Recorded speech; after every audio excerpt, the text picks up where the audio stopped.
Olá, tudo bem? Graça e paz. Aí as pessoas falam assim, a Babilônia, a prostituta, a grande Babilônia fica em Roma e é a morada do Papa e morada de demônios, morada de entidades malignas. E eu quero ler em Apocalipse, capítulo 18, passar o meu entendimento a respeito de que Babilônia João falou naqueles dias, de que Babilônia João falou ele estando aprisionado na ilha de Patmos, porque afinal de contas havia chegado o dia do Senhor. Ele foi colocado na ilha de Patmos para escrever às 7 igrejas da Ásia Menor, dizendo, anunciando aos anjos, aos irmãos, que o juízo havia chegado, que o dia do Senhor havia chegado contra aquele povo, contra os israelitas, contra as pessoas, o povo de Israel, os judeus. E os religiosos, católicos, os evangélicos, eles por não terem a revelação, por não terem conhecimento, por não buscar entendimento, ficam por aí dizendo que a Babilônia é Roma, onde está o Papa. Não está em Roma, não é a Babilônia onde o Papa reside. Não, porque o Papa, assim como os evangélicos, são pessoas carnais, são pessoas sem o conhecimento da revelação da graça de Deus. Assim como os católicos, os feiticeiros, vivem nas práticas de obras carnais. É verdade. Aí eles, por não terem entendimento, eles dizem que a Babilônia do Apocalipse se refere ao Vaticano, que fica em Roma. Não tem nada a ver. Então, eu te convido a ler capítulo Apocalipse, capítulo 18, a partir do versículo 1. Seja bem-vindo ao canal Limpos pela Graça, por aqui seu irmão em Cristo Cláudio. Toda honra, louvor e glória seja de nosso Senhor e Cristo Jesus, o ressuscitado. Já aproveitando, se não é inscrito no canal, tem um botãozinho aí, se inscreva no canal para fortalecer este. Amém? Então vamos lá. Apocalipse, capítulo 18, versículo 1. Estou utilizando a Nova Almeida atualizada, a NAA. Depois dessas coisas, vi descer do céu outro anjo, que tinha grande autoridade, e a terra se iluminou com a sua glória. Então exclamou com potente voz, dizendo: Caiu a grande Babilônia. Ela se tornou morada de demônios, refúgio de toda espécie de espírito imundo, e esconderijo de todo tipo de ave imunda e detestável. Pois todas as nações beberam do vinho do furor da sua prostituição. Com ela se prostituíram os reis da terra, também os mercadores da terra se enriqueceram às custas da sua luxúria. João estava se referindo a que Babilônia aqui? João estava se referindo ao futuro ou João estava se referindo caiu? Algo presente naqueles dias, algo presente nos dias que ele anunciou isso aqui. Diz que caiu, a grande Babilônia caiu, a prostituta caiu, todas as nações se prostituíam com essa prostituta, Babilônia.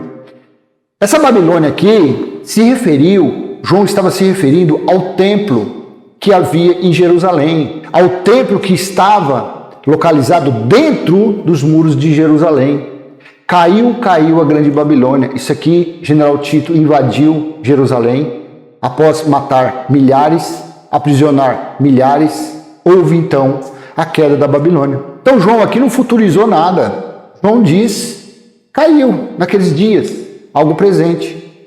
E a religião diz, não, olha, a Babilônia, o Vaticano, onde fica o Papa, os dias estão contados. A grande Babilônia cairá. Que diferença tem do Vaticano, os templos imensos que tem por aí, dos neopentecostais? Diferença alguma. Um idolatra imagem, o outro idolatra dinheiro. Um fala do purgatório, o outro fala do inferno, como local que vai ficar queimando os espíritos das pessoas. Então, não tem diferença nenhuma. Que diferença tem do católico, do evangélico, do espírita? Nenhuma. Estão todos na carnalidade. Mas principalmente os que conhecem, que procuram ler a Bíblia. Porque normalmente espíritas não leem a Bíblia. Lê outros livros, não a Bíblia. Agora, já os católicos e os evangélicos que leem a Bíblia, eles deveriam saber disso, mas não sabem. Aí eles pegam e futurizam. Traz Já se fazem quase 2000 anos que aconteceu isso, e eles trazem para os dias de hoje. Caiu, caiu. Então exclamou com potente voz, dizendo: caiu, caiu a grande Babilônia. Ela se tornou morada de demônios, refúgio de toda espécie de espírito imundo e esconderijo de todo tipo de ave imunda e detestável. Estes espíritos imundos, o qual João falou aqui, eles foram aniquilados no juízo de Deus. Os espíritos imundos faziam parte das maldições que viria sobre os israelitas, por eles não obedecerem às leis recebidas no Monte Sinai. Está isso em Deuteronômio 28, 28. Zacarias capítulo 13, versículo 2. Naquele dia, o que significou naquele dia? O dia do juízo, o dia do Senhor. Naquele dia, diz o Senhor dos Exércitos, eliminarei da terra os nomes dos ídolos e não haverá mais memória deles. Também removerei da terra os profetas e o espírito imundo. Assim aconteceu. Então, quando veio o juízo de Deus, deu-se fim aos profetas, aos últimos, os remanescentes, e aos espíritos imundos. Aí você fala, não, mas onde eu frequento ou frequentava, lá manifestavam as entidades. É espírito de engano. É o espírito da operação do engano, do erro, que Deus mesmo coloca nesses lugares, porque as pessoas não querem acreditar na verdade. As pessoas desprezam o sacrifício de Jesus, desprezam o espírito da graça que falou pela boca de Paulo. Eles desprezam. Então fica esse espírito de engano nesses lugares. Então vamos continuar a nossa mensagem a respeito da grande Babilônia. Então exclamou com potente voz, dizendo: caiu, caiu a grande Babilônia. Ela se tornou morada de demônios, refúgio de toda espécie de espírito imundo e esconderijo de todo tipo de ave imundo e detestável. Capítulo 3, versículo 3. Pois todas as nações beberam do vinho do furor da sua prostituição. Com ela se prostituíram os reis da terra. Também os mercadores da terra se enriqueceram à custa de sua luxúria. Pois todas as nações beberão do vinho do furor da sua prostituição. Com ela se prostituíram os reis. Eu te pergunto, nos dias de hoje, que eles dizem, Jesus vai voltar, a Babilônia, onde fica o Papa, vai cair. Mas aonde que tem reis? Tirando a Inglaterra. Tem algum para Holanda?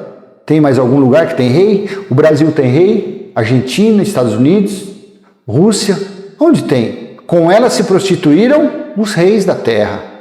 Rei de Tiro, rei de Sidom, rei da Babilônia, os reis. Então isso daqui foi temporal. Isso aqui aconteceu no ano 70, quando chegou o dia do Senhor. Com ela se prostituíram os reis da terra. Também os mercadores da terra se enriqueceram à custa da sua luxúria. Versículo 4. Ouvi outra voz do céu dizendo: saiam dela, povo meu. Saiam da onde que era para sair? De Jerusalém.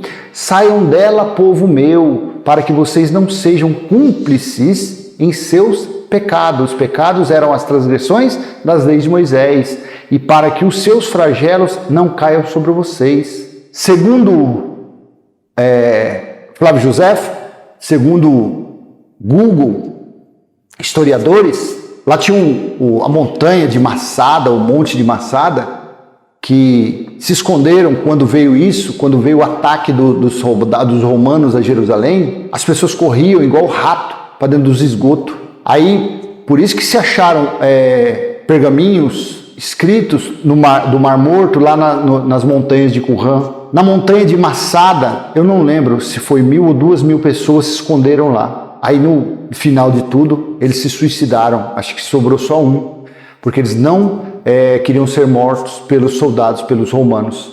Então eles se suicidaram. Não sei se está contido nesse contexto, mas provavelmente sim. Porque Jesus mesmo disse que no dia que seria tão terrível as coisas que viriam sobre Jerusalém, que as pessoas procurariam montanhas para se esconder, gritariam aos rochedos: caiam sobre nós, porque eles não suportariam tanta aflição, tanta destruição.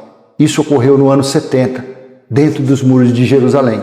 Ouvi outra vez do céu dizendo: saiam dela, povo meu, para que vocês não sejam cúmplices em seus pecados e para que os seus flagelos não caiam sobre vocês. Então era dizendo para os que eram de Deus, para os que anunciavam o reino de Deus, para eles saírem de dentro de Jerusalém.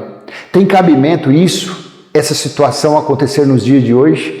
O mundo com bilhões de pessoas, milhares de nações, países, será pontual se fosse a volta de Jesus, então seria algo pontual, seria lá Israel, essa Israel foi construída em 1945, 48, seria isso? Não. Versículo 5, porque os pecados dela se acumularam até o céu, e Deus se lembrou das injustiças que ela praticou. Ela quem? A grande prostituta, a Babilônia, templo dentro de Jerusalém. 6, retribuam-lhe como também ela retribuiu. Paguem-lhe em dobro, segundo as suas obras, e no cálice em que ela misturou bebidas, misturem dobrado para ela. Versículo 7, o quanto a si mesma glorificou e viveu em luxúria, deem a ela, em igual medida, tormento e pranto. Olha as coisas que era para ser dado como retribuição à Babilônia, aos que estavam dentro dos muros de Jerusalém. Quanto a si mesma glorificou e viveu em luxúria, deem a ela, em igual medida, tormento e pranto.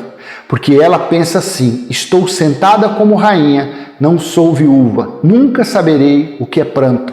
Versículo 8, por isso, em um só dia sobrevirão os seus flagelos, morte, pranto e fome. O que aconteceu nos 3 anos e meio, de metade de 66 ao ano 70? Mulheres comiam, que davam à luz, comiam a placenta e os seus próprios recém-nascidos por falta do que ter que comer. Os homens raspavam o escudo para tirar couro e comer aquilo, porque os escudos eram feitos de couro. Então foi isso que foi dado à Babilônia durante o juízo do ano 70. Por isso, em um só dia sobrevirão os seus flagelos, morte, pranto e fome, e será queimada no fogo, porque poderoso é o Senhor Deus que a julga. Será queimada no fogo. Como que foi a destruição do templo? Como foi a destruição do templo no ano 70? Um soldado do exército romano, sem querer, pegou uma flecha e jogou. Na ponta dessa flecha tinha chamas e jogou dentro do templo, e essa flecha incendiou uma cortina, e dessa cortina incendiou todo o templo. Tito, general Tito, havia falado para não derrubarem o templo, mas o templo foi derrubado. Foi destruído. Segundo Flávio José, até os seus alicerces foram destruídos. O que sobrou de Jerusalém é o Muro da Lamentação, para ficar marcado para a história. O que tem lá também é o Arco de Tito. Tem também. É o que sobrou. Foi tudo queimado, foi tudo aniquilado, foi destruído. Deus julgou os israelitas. Deus julgou a grande Babilônia, a grande prostituta, que os reis se prostituíam com ela. Os mercadores faziam negociatas com ela. É isso. Então a grande Babilônia não tem nada a ver com o Vaticano. A grande Babilônia não tem nada a ver nos dias de hoje. O que se dizem a esse respeito é um engodo, é uma mentira, é falta de entendimento, falta de conhecimento. A destruição dela, da prostituta, ocorreu no ano 70 DC. Somente os que têm os olhos iluminados pelo Cristo ressuscitado, somente os que têm o entendimento dado por Deus conseguem entender isso. Para os futuristas, para os carnais, para os que se preocupam com as carnes das pessoas, com a carne das pessoas, eles futurizam isso. Mas para os que têm a mente já iluminada, então, leia isso em Apocalipse, está claro como a neve. Amém? Então eu deixo essa mensagem com você, que a grande prostituta, a Babilônia, não tem nada a ver com o Vaticano. Isso é mais uma mentira, mais um engano da religião. Graça e paz. Então eu deixo essa mensagem com você. Se foi útil, dê um joinha, compartilhe. Se não é inscrito, se inscreva no canal. Vamos levar adiante a mensagem da graça de Deus, tirar o engano da mente das pessoas, tirar a mentira, as mentiras que historicamente foram colocadas na mente das pessoas. Então é para isso que nós gravamos vídeos todos os dias, para que essas mensagens venham chegar à mente daqueles que estão sendo tosquiados, que estão sendo escravizados, que estão sendo feitos servos da religião e acreditam.